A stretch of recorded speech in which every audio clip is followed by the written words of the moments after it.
Today I'm talking about the new album by Chevelle, and I've been looking forward to this one. I have an interesting history with this band. I first discovered them back in 2002 with their breakthrough album, Wonder What's Next, and I was hooked. I bought the CD, I played it constantly, and I loved every second. After that, though, I kind of drifted away from their music until their previous album, NIRATIAS. At the time, I was running my channel and I decided to review it. I ended up giving it a 9 out of 10. I thought it was really good. That review inspired me to go back and revisit all their albums just to reacquaint myself with the band. I might do a ranking video, so if you'd like to see that, let me know in the comments. For now, let's talk about their brand new release, Bright as Blasphemy. This is Chevelle's 10th studio album, released on August 15th, 2025 through Alchemy Recordings. It's their first record since 2021's NIRATIAS and marks their debut outside of Epic Records. This is a pure do-it-yourself project. The band built a studio right in frontman Pete Loeffler's house, and they all just produced it themselves. The album contains 9 tracks. I'm going to go track by track, so let's get into it.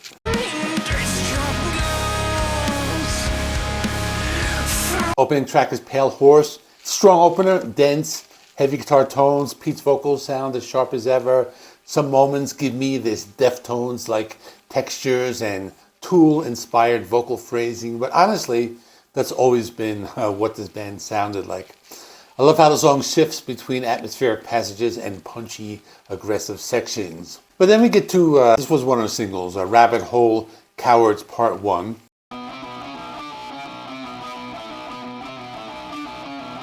First half of a 2-part song starts with a spacey guitar riff that gradually builds. I like the interplay between the bass and guitar, plus the way they switch between clean and distorted tones. The bass plays a more prominent role than usual, acting as a bridge between the heavy and lighter moments. And this goes into part 2, which is called Jim Jones Cowards Part 2.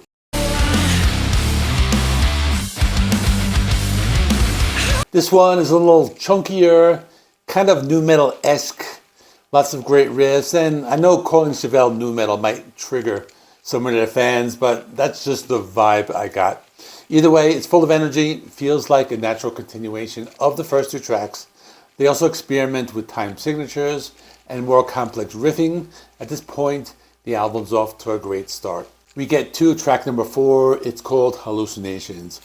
It's slower, more atmospheric with a subdued intro. It blends quieter tones with an almost industrial style drum beat lurking in the background. It's an intriguing step back in intensity without losing its mood. But we get to about the halfway point of the album and we come to Wolves, Love and Light. After the calm, we get one of the heaviest songs here. Big driving riffs with an almost thrash metal energy. The bass is massive, giving the whole track a thick, crushing presence. Moving on, we get to Karma Goddess. This one feels a little different. Very 2000s alt metal. The main riff reminds me of something Audioslave could have done. It has a futuristic technological vibe mixed with atmospheric breaks. Lots of layers here. Moving into the end of the album, we have Blood Out in the Fields. Acoustic guitars finally make an appearance. I've been waiting for that. The track is dark, emotional, and vocally strong. Easily one of my favorites. It's trippy, layered, and full of tone changes. But we get to something interesting with track number 8 called AI Phobias. This is an industrial, electronic-leaning track with computerized textures, almost like a rave-inspired 9 Inch Nails type of thing. The sounds really match the title, adding this jittery, paranoid energy. And finally, we get Shocked at the End of the World. This is a fitting closer because it delivers plenty of that classic Chevelle sound, lots of those Chevelle riffs. Feels like something straight from their earlier records.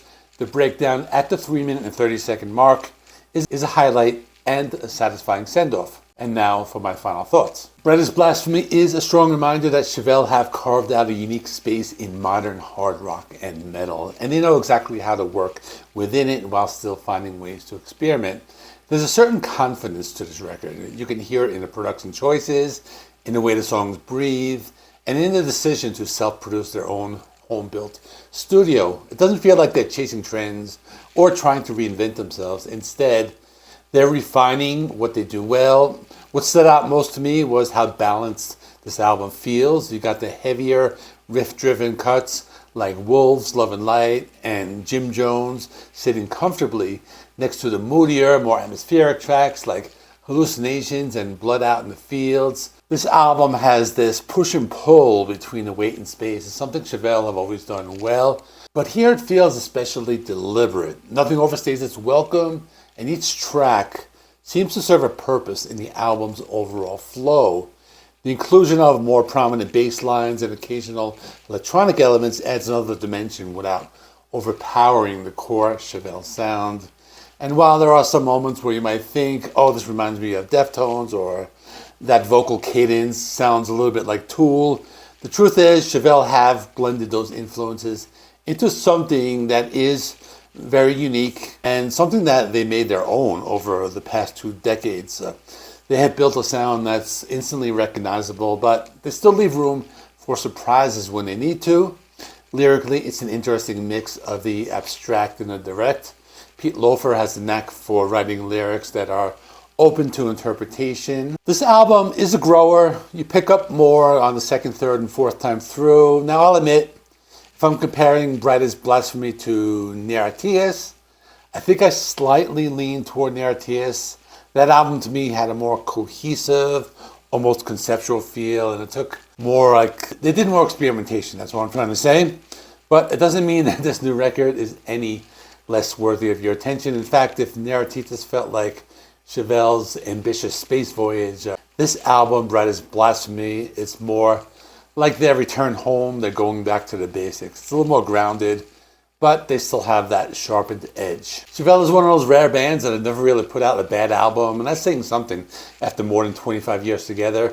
Blasphemy is proof that they're still pushing forward, still willing to explore new areas, and still delivering the kind of heavy, emotionally charged music that keeps fans coming back. If you've been a long-time listener, there's a lot here to enjoy. If you've drifted away from the music, it's a great reason to come back. I'm giving this a solid 8 out of 10.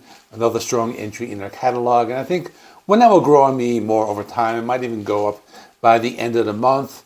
If you want to see how this one stacks up against your last album, be sure to check out my full review of NIRATIAS. I'm going to stick that over there. I'm going to dive deep into what made that record stand out, and you'll see my original review. I did this video I think 3 years ago, whenever that came out. So the link's on the screen. Like, subscribe, all that good stuff. Thanks for watching. See you in the next one.